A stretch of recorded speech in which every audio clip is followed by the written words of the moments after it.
자, 레위기 23장 15절에 17절 그냥 보세요. 거기 그냥 레위기 23장 15절에서 17절을 보죠.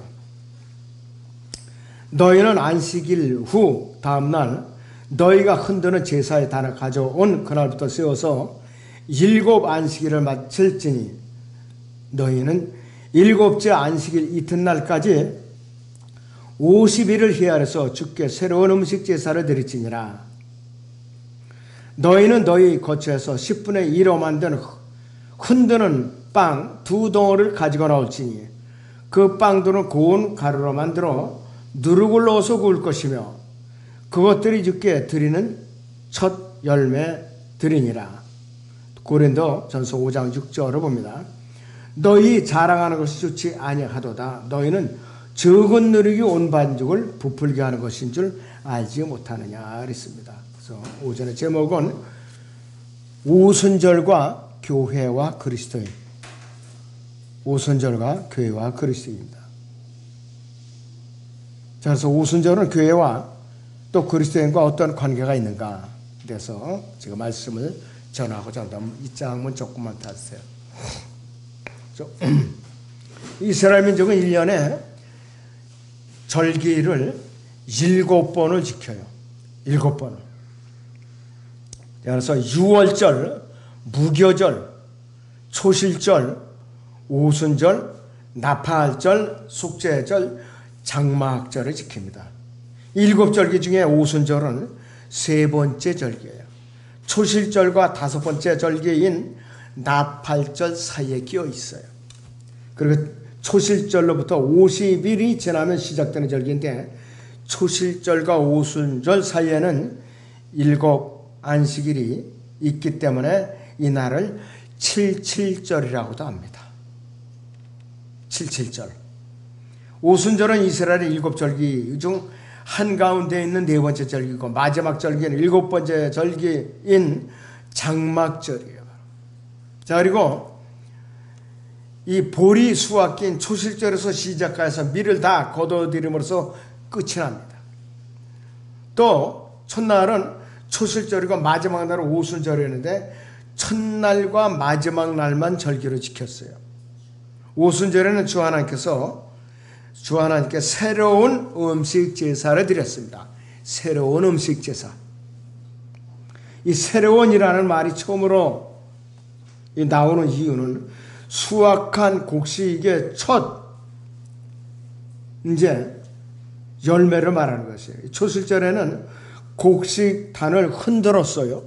흔들어서 드렸는데 오순절에는 나달을 갈아서 가루로 만들어 갖고 거기에다 누룩을 넣어서 구운 2덩어리의 빵을 드렸습니다. 가루를 만들어서 누룩을 넣어서 만든 2덩어리 빵을 드렸어요. 그래서 2덩어리 빵은 교회를 형성하는 2 부류를 상징합니다. 유대인들과 이방인들을 말하는 것이에요. 누룩은 비록 구원을 받았을지라도 불완전한 성도의 결정과 죄를 상징하는 거예요. 그래서 누룩의 상징입니다. 몸의 구속을 받기 전까지는 늘 죄와 허미를 드러날 수가 있죠. 그래서 오순절에는 1년에 흠없는 어린 양 7마리와 어린 숫송아지 1마리와 또 1년 된 이제 어린 양 2마리를 이제 드렸어요. 자, 그런데 이 번제물을 음식 제사와 술 붓는 제사와 함께 드린 것이요. 그리고 불러 드리는 제사로는 주께 향기로운 냄새가 됐는데 여기서 순염소 새끼 1마리로 속죄 제사를 드렸습니다.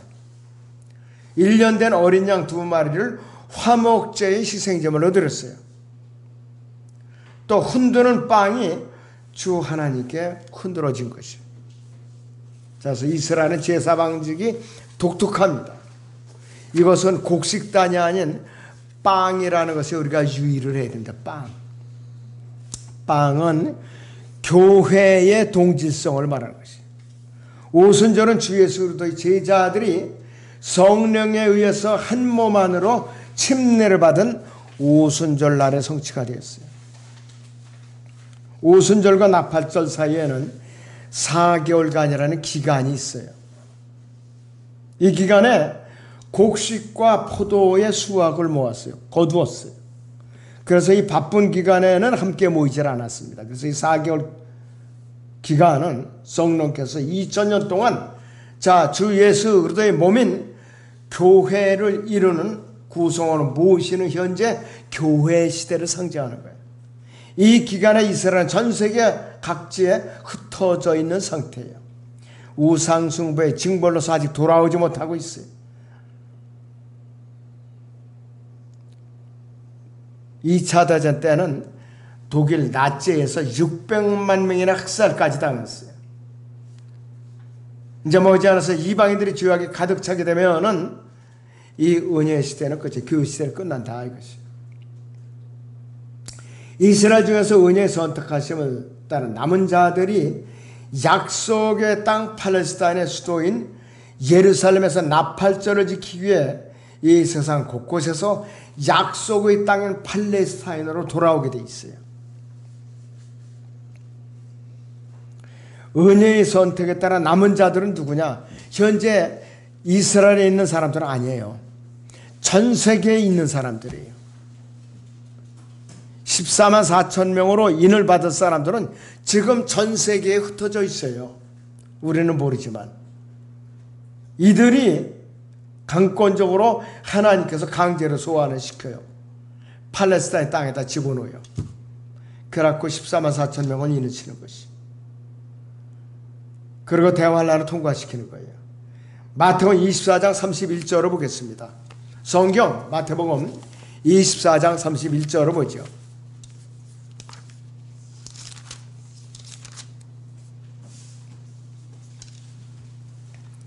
주께서 큰 나팔 소리와 함께 천사들을 보내시리니 그들이 하늘 이편 끝에서 저편 끝까지 사방에서 그의 택하신 사람들을 함께 모을 것이라 그랬습니다. 은혜에 따라 남은 자들이 전 세계가 흩어져 있는, 싫든 좋든 이들은 강제로 끌려오게 돼 있어요. 팔레스타인으로. 자, 첫째는 성령께서 이 땅에 오신 날이 오순절입니다. 그래서 오순절에 대한 가장 확실한 사실은 성령께서 주 예수 그리스도의 유기체로서의 몸인 교회의 탄생을 위해서 강림하신 사건이에요. 그것이 바로 사도행전 2장 1절 13절의 사건입니다. 사도들은 이날 성령을 받고 이 명절을 지키기 위해서 팔레스타인 주변의 각 나라에서 모여든 유대인들과 유대교로 개종한 이방인들에게 그들이 언어들로 복음을 전파한 것이에요. 그들이 언어들로. 자, 사도행전 2장을 보겠습니다. 사도행전 2장 10절에서 13절을 봅니다.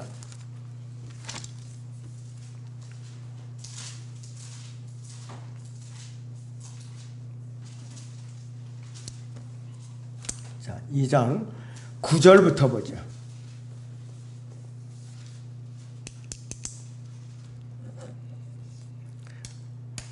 파데인과 메데인과 엘람인과 메소포타미아, 유대와 카파도키아, 본토와 아시아, 프루기아, 팜필리아, 이집트와 쿠레네에 가까운 리비아의 여러 지방에 사는 사람들과 로마에서 온 타국인들 중 유대계로 개종한 자들과 크레테인과 아라비아인들인 우리가 그들이 우리의 언어로 하나님의 위대한 일들을 말하는 것을 듣고 있도다 하니 그들이 모두 놀라고 의아해 하며 서로 말하기를 이것이 어떻게 된 일인가 하더라 그랬습니다. 10여 개 지역에서 온 사람들이에요. 그 사람들이 그 지역의 언어를 쓰는 사람들이에요. 그런데 오순절에 한 자리에 모였더니 이들이 성령을 받고 성령을 부어주신 거예요. 그리고 이들이 각 지역에서 온 자기들이 언어대로 베드로가 말하는 거, 또 사도들이 말하는 거 동시 통역이 되어버린 거예요. 동시 통역이 자기들이 언어로. 이 기적이야, 이것이 바로. 그런 사건이 일어난 거예요. 자, 그래서 이 성령 임재함으로써 이날 유기체로서 그리스도의 몸인 신약교회가 탄생한 날이에요. 그렇기 때문에 구약의 이스라엘의 7절기 중에 오순절은 교회의 예표다. 교회의 예표다 이거죠. 또한 오순절도 안식 후 첫날입니다. 신약교회는 구약의 이스라엘 백성이 아니기 때문에 안식일을 지키지는 않죠. 그 대신에 그리스도인들은 안식 후 첫날, 즉 주의 첫날에 모여서 예배드리고 성도들 사이의 교제와 성별하여 둔 헌금도 주께 이제 드리는 것이에요. 헌금. 자, 고린도 전서 16장을 봅니다. 고린도서 16장을 보겠습니다.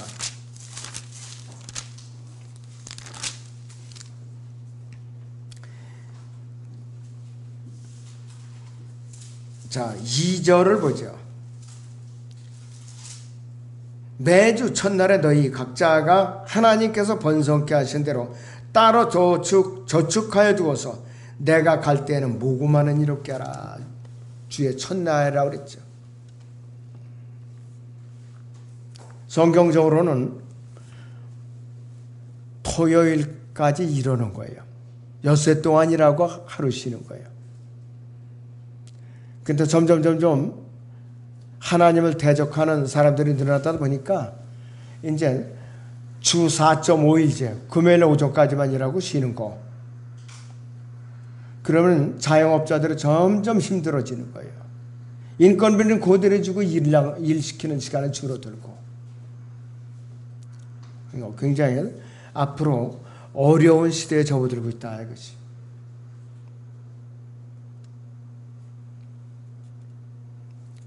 자, 무엇보다도 가장 중요한 것은 뭐냐? 내 마음속에 내가 진정한 오순절을 경험했는가 이거예요. 나에게 성령이 임했는가 어느 날 구원 받았는가 이거예요. 이것이.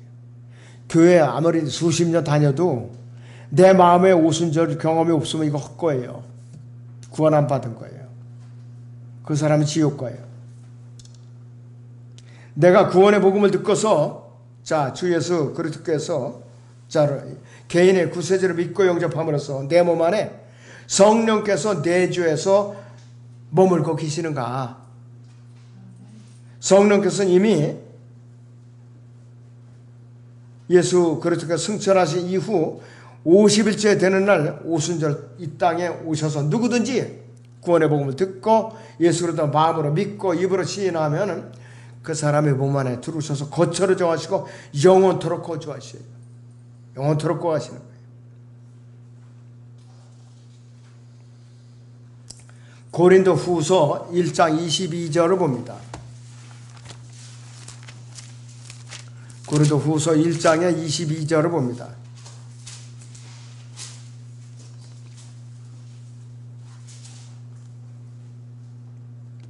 (21절부터) 봅니다. 이제 우리를 너희와 함께 그리스도 안에서 확정하시고 우리에게 기름 부으신 그분은 하나님이시니 그분은 또한 우리를 인치시고 우리 마음속에 성령의 보증을 주셨느니라 이거예요. 여러분들 몸 안에 성령이 성전으로 계셔야 돼요. 여러분은 걸어다니는 성전이에요. 여러분들은 이건 모이는 건물에 불과한 거예요. 근데 사람들이 큰 교회 건물을 가진 오순절 교통인 사람들이 특히 더 주장하는데 이제 성전길이거든요. 그게 건물이에요. 그거는 잘못 아는 거예요. 그러니까 대부분의 그런 사람들이 거듭나질 않았더라고요. 보이는 건물이 성전으로 알고 있어요. 이스라엘만 성전이라고 부를 자격이 있어요. 이스라엘만. 그 사람들은 눈에 보이는 건물이 성전에 모이게 되어 있기 때문에. 지상왕국에서도 마찬가지예요.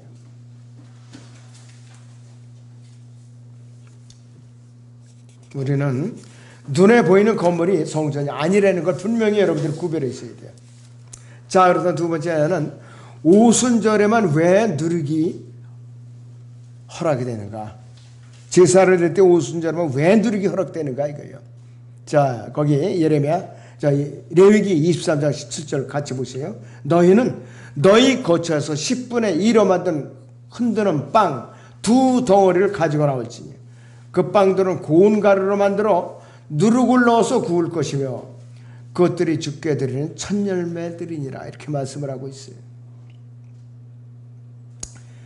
야, 다른 6절과 달리 오순절에만 특별하게 누룩을 넣은 빵이 허락이 된 것이에요.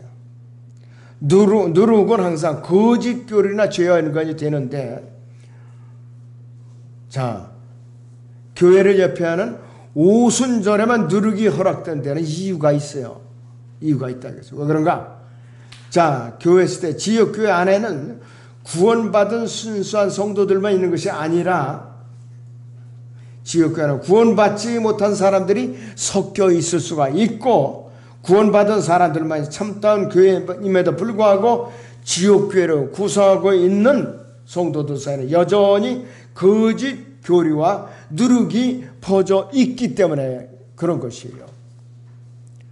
완벽한 교회는 우주적인 그리스도의 몸인 유기체밖에 없어요. 이 지상에는 완벽한 교회 없어요. 그런데 완벽한 교회는 있다고 주장하는 사람들이 있어요. 정신 나간 사람들이에요. 이 땅에는 없습니다. 불과 몇십 명만 모여도 그 안에 구원받지 못한 사람이 섞여 있을 수가 있어요. 또 죄와 연리되고 자백하지 않은 사람이 섞여 있을 수가 있다 이거예요.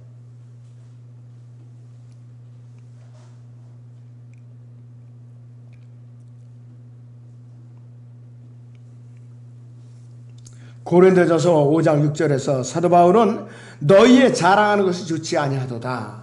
너희는 적은 누룩이 온 반죽을 부풀게 하는 것인 줄 알지 못하느냐 경고하고 있어요.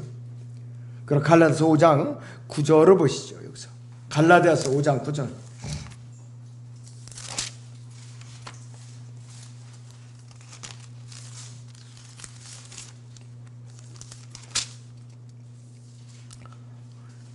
적은 누룩이 온 반죽을 부풀게 하느냐고 했어요. 그래서 똑같이 이렇게 강조하고 있습니다. 자, 신약에서는 누가 이제 누룩에 대해서 어떻게 정의를 내리고 있는가? 거기 마태복음 16장 11절에서 12절 같이 보시면은 너희는 내가 너희들에게 빵에 관한 말하는 것이 아니고 바리새인들과 사두개인들은 누룩을 조심하라는 것임을 어찌하여 깨닫지 못하느냐. 이 답답한 것들아 그 소리예요. 바로 그때서야 그들은 주께서 빵에 누룩을 조심하라고 말씀한 것이 아니라 바리새인들과 사두개인들이 교리를 조심하라 하신 것임을 깨닫더라. 이것이 거짓 교리를 말하는 것이 누룩이라는 것이. 바리새인들과 사두개인들의 교리는 거짓 교리였어요. 누룩은 성경에 어디서 선언받거나 전혀 관계없는 부정적인 것으로 언급되고 있어요. 성경적인 지식이 없는 무지한 자들은 이 구절을 잘못 해석해서 누룩이 교회 성장을 가져온다고 믿고 그들은 반죽이 부푼다는 것을 출석 교인들의 수가 늘어난다는 것을 말하고 누룩은 교회 성장을 가져오는 적극적인 교회 홍보 활동이라고 또 이렇게 여겨요. 실제로 있어요. 그런 사람들이. 이들이야말로 적은 누룩이 온 반죽을 부풀게 하는 거짓 교사들이라 이것이. 자, 그래서 고린도전서 5장 7절 같이 보세요. 그러므로 묵은 누룩은 떼어내 버리라. 그래야 너희가 누룩을 넣지 않은 새 반죽이 되리라. 우리의 유월절 양이신 그리스도께서 우리를 위하여 희생되었다고 말씀하고 있죠. 그래서 이 그리스도인들이 육신적인 죄들과 타락한 삶을 멀리 해야 된다 이것이에요. 뿐만 아니라 우리 그리스도인들이 이 모인 회중들 가운데서 타락한 자들은 참여하지 않고 타락한 자들은 말을 듣지 않으면 이 권면을 들었지 않으면 어떻게 교회에서 출교를 시키는 거예요. 성경적으로 참여하고 다시 돌아오면은 어떻게 되느냐? 다시 받아주는 거예요. 또 구원 간증을 듣고 이렇게 해야만 유월절 양이 되어서 희생제물로 바치셨던 주 예수 그리스도의 죽으심이 효력을 얻고 그리스도인들과 그들이 모인 지역교회가 새 반죽이 된다 이것이요. 그러니까 교회 안에서는 나는 좌파다 나는 우파다 이렇게 공개적으로 논쟁을 벌이면 안 돼요. 특히 이게 좌파라 그러면서 악이라고 써가면서 대드는 것은 교회 안에 보인 이 시대의 누룩이에요. 사상적인 누룩이라 이거예요. 수많은 교회들이 지금 사상적인 누룩으로 오염돼 가지고서 나라가 이렇게 지금 주저앉고 만 것이에요. 타락한 삶을 계속하고 회중들 가운데 그러한 자들이 섞여 있어도 그대로 둔다면 주 예수 그리스도의 죽으심을 거부하는 것과 같고 어린 양으로 드려지는 희생제물의 능력을 부인하고 거부하는 것과 똑같다 이것이. 자, 오순절은 유기체로서 교회가 탄생한 날이라고 서두에 말씀을 드렸죠. 자, 그리스도의 유기체적인 몸은 오순절에 시작이 됐고 유대인들과 이방인들 사이에 있던 중간벽은 사도행전 2장에서 성령께서 강림하시고 50일 전에 깨졌고 한 장소에 모여 기도하기 위해서 참석한 사람 누구도 이러한 일을 알지 못했어요. 그 당시에.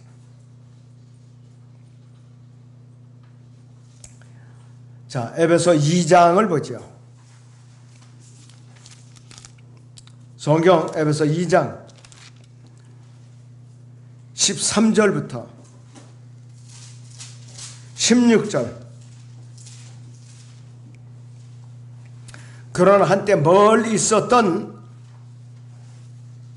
너희가 이제 그리스도 예수 안에서 그리스도의 피로 가까워졌느니라. 그는 우리의 화평이시니 둘을 하나로 만드셨고 우리 사이에 가로막힌 중간의 벽을 허물어 뚫으셨으며 원수된 것 곧 법령 안에 속한 계명들의 율법까지도 그의 율법 안에서 그의 육신 안에서 폐기하셨으니 이는 그 둘을 자기 안에서 한 새 사람으로 창조하셔 화평케 하시고 그가 십자가로 통하여 둘을 한 몸으로 만들어 하나님과 화해하도록 하며 그 십자가로 원수된 것을 죽이려 함이라 했습니다. 예수 그리스도의 십자가 안에서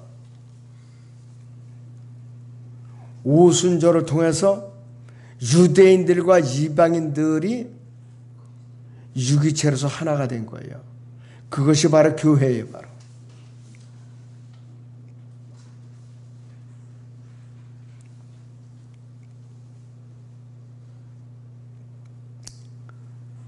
자, 오순절 날에요. 이 사람들이 유기체적인 몸이라는 것을 그 당시에 깨달은 사람이 아무도 없었어요. 세대적으로 문제가 안 됐어요. 그렇다고 해서. 자, 사도행전 3장 19절에서도 베드로도 개인의 구원을 위한 피의 속죄가 완성된 것을 몰랐어요. 사도행전 여기서 3장 19절을 보죠.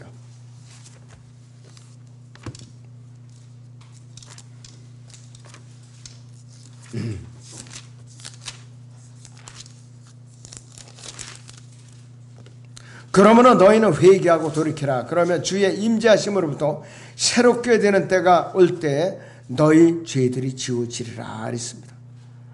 또 하나님께서 전에 너희에게 전파된 예수 그리스도를 보내시리라 이렇게 말을 했는데 베드로는 자기가 그리스도의 몸이 유기체인 그 자체를 깨닫지 못했어요. 몰랐어요. 자신도. 그래서 사도행전 2장 1절 4절은 한 세대인 교회 시대의 시작이에요. 그리고 교회 시대는 휴고 때 끝나요. 들림받음으로써 끝나는 거예요. 그렇게 뭐 몇십 년 남은 건 아니에요. 방언들이 수반되지 않고도 성령 충만했던 사례가 사도행전에서 여러 번 있었어요. 오순절에는 방언으로 시작했죠. 이 방언이 알지 못하는 거 아니에요. 각 나라 언어예요. 바로.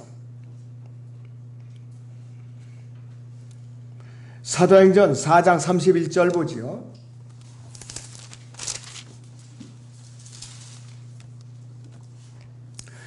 그들이 기도를 마치자 그들이 함께 모여 있는 곳이 진동하더니 그들이 모두 성령으로 충만하여 담대하게 하나님 말씀을 선포하더라. 이렇게 말하고 있어요.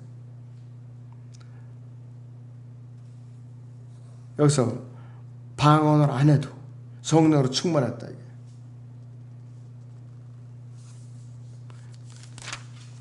그 다음에 사도행전 7장 55절을 봅니다.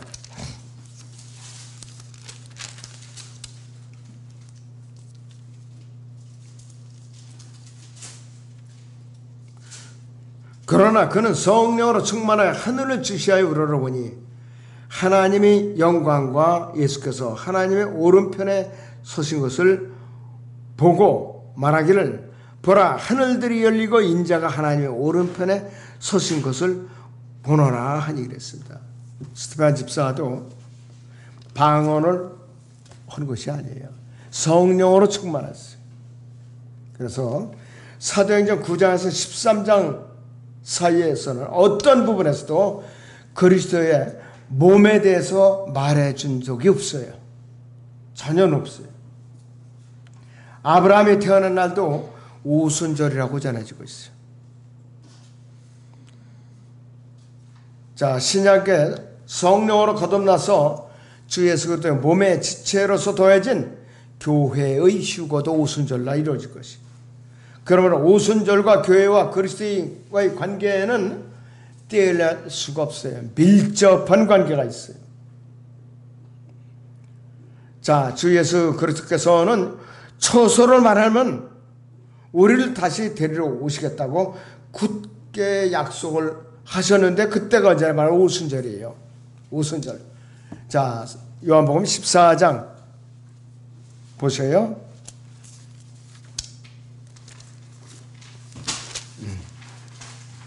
2절 3절 나의 아버지 집에는 많은 저택들이 있느니라. 그렇지 않으면 내가 너에게 말하였으리라. 나는 너희를 위해 처소를 마련하노라. 내가 가서 너를 위해 처소를 마련하면 다시 와서 너희를 내게로 영접하여 내가 있는 그곳에 너희도 있게 하리라 그랬습니다. 이 땅에서 집이 없어도 셋째 아들에는 각종 보석으로 치장된 여러분들이 집을 주님께서 준비하고 있어요. 무료 분양하신다. 무료로 분양. 이 땅에서 돈 없는 사람들이 LH공사나 SH공사에 임대주택이라도 받으려면 돈을 준비해야 되잖아요. 돈을 준비해야 되잖아요. 그뿐만 아니라 또 자격이 돼야 돼요. 또. 그러나 우리는 그런 자격 없어도 셋째 하늘에 우리는 저택은 분양받아요. 무료 분양. 이거는 아무에게 주는 것이 아니라 거듭난 성도에게만 주어지는 거예요. 세상에 대통령 다 필요 없어요. 부자 다 필요 없어요. 거듭나야 돼요. 여러분들은 그 자격이 주어진 거예요. 근데 반대로 예수 그리스도께서 거듭난 성도들과 함께 이 땅에 재림하시는 때는 언제냐? 마지막 절기인 장막절이에요. 대환란 끝 무렵에 이 땅에 죄인들을 심판하러 오시는 날이에요. 그래서 여러분들이 오순절에 대한 의미를 새롭게 여러분들은 되새겨야 돼요. 다음 주도 이와 관련된 몸의 구속이라는 주제로 또 한 번 제가 말씀을 전할 겁니다. 기도하겠습니다.